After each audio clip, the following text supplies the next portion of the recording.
कुंती बुआ रोको। इस प्रसंग को मैं संक्षेप में सुनाऊंगा। कुंती जी ने क्या कहा?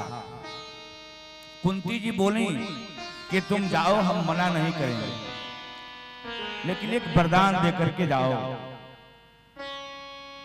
तो बोले कि मैं तो आपका बेटा हूं, आप हमारी बुआ हैं, हम कब से वरदान देने लगे और आप कब से वरदान लेने लगे?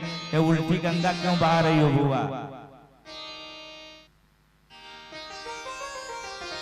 कुंती जी ने कहा कि तुम बहुत ठगे लोगों को, अब हम ठगने वाले नहीं, अब हम ठगेंगे नहीं। उन्होंने कहा कि हमने क्या ठगा भाई? बोले कि तुम हमारे भाई के बेटा बन करके अपने पांडवों को बुआ का बेटा भाई मान करके संसार वालों को वृष्णि वंश का जादव बन करके तुम ठगते रहे हो। अब मैं समझ गई हूं कि तुम वो नहीं हो जो दिखते हो, तुम कुछ और हो। तुम मुस्कुराए, मुस्कुराना तो हमारे कृष्ण का स्वभाव है, वो मुस्कुराते रहते हैं।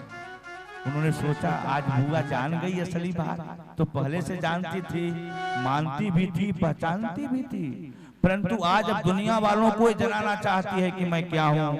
इसी पर मुस्कुरा रहे थे। बोले बुआ राज को राज ही रहने दो। बोले नहीं, आज राज खोलूंगी, आज दुनिया वालों को बताऊंगी कि तुम कौन हो, तुम हो कौन।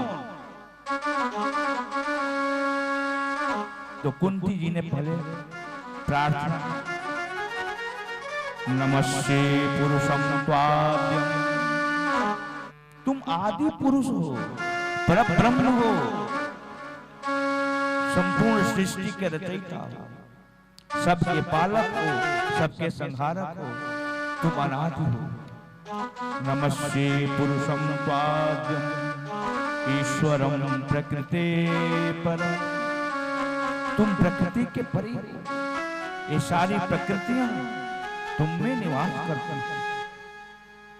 अलक्ष्यम सर्वभूतानां, तुम सभी प्राणियों से अलक्ष्य, अदृष्ट होकर के, किसी से नहीं देखे जाने जैसा बन करके सब में निवास करते हो। देखिए ईमानदारी से आप लोग सोचिएगा कि आपकी आंख अंधी है कि देखने वाली है? ईमानदारी से आप लोग बताइए, आपकी आंख में रोशनी है? यदि आपकी आंख सब कुछ देख लेती है तो आंख को आंख क्यों नहीं देखती? हमने अपनी आंख को अपनी आंख से आज तक देखा नहीं, अपने मुंह को नहीं देखा, अपने पीठ को नहीं देखा, अपने सिर को नहीं देखा। जब भी इस आंख से आंख को देखना हुआ तो हमें आईना रखना पड़ा। हमारी आंख के पास ये सामर्थ्य नहीं है कि अपने को देख ले, अपने आसपास के भाग को देख ले। आज सही कहिए तो हमारे आंख के पास तो कोई सामर्थ्य नहीं है। दिन में सूर्य हमारे आंख में रोशनी भरता है, रात में चंद्रमा, अग्नि और ये बत्तियां जो अग्नि के ही एक रूप है हमारे आंख में रोशनियां भरती हैं।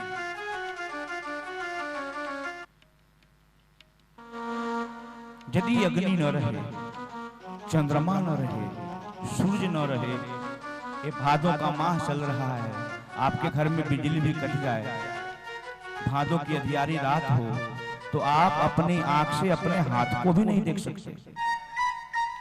हमारे आंख में ये भी ताकत नहीं है कि सूर्य, चंद्रमा और अग्नि के बिना अपने हाथ को देख ले, हमारे शरीर को देख ले। इसका मतलब यह हुआ कि हमारी आंख में जो रोशनी है, जो देखने का सामर्थ्य है, जो ताकत है, वो साक्षात भगवान नारायण के द्वारा ही दी गई ताकत है। भगवान नारायण के 3 नेत्र हैं।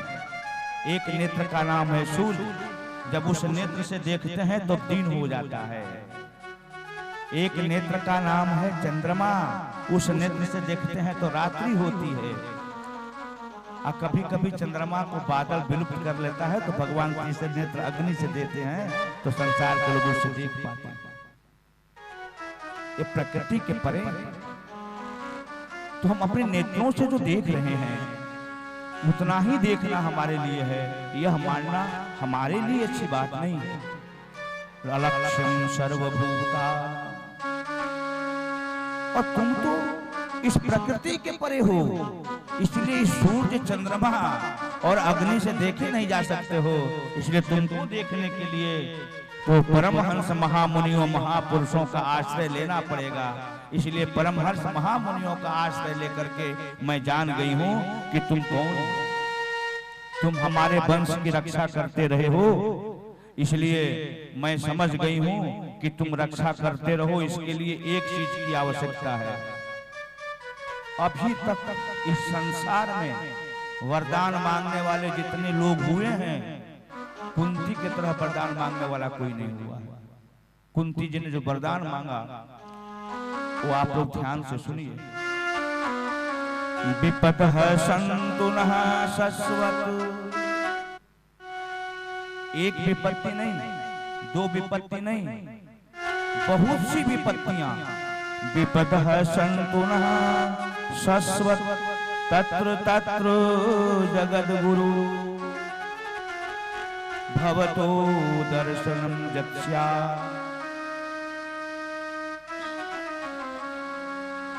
पुनर्भव दर्शनम।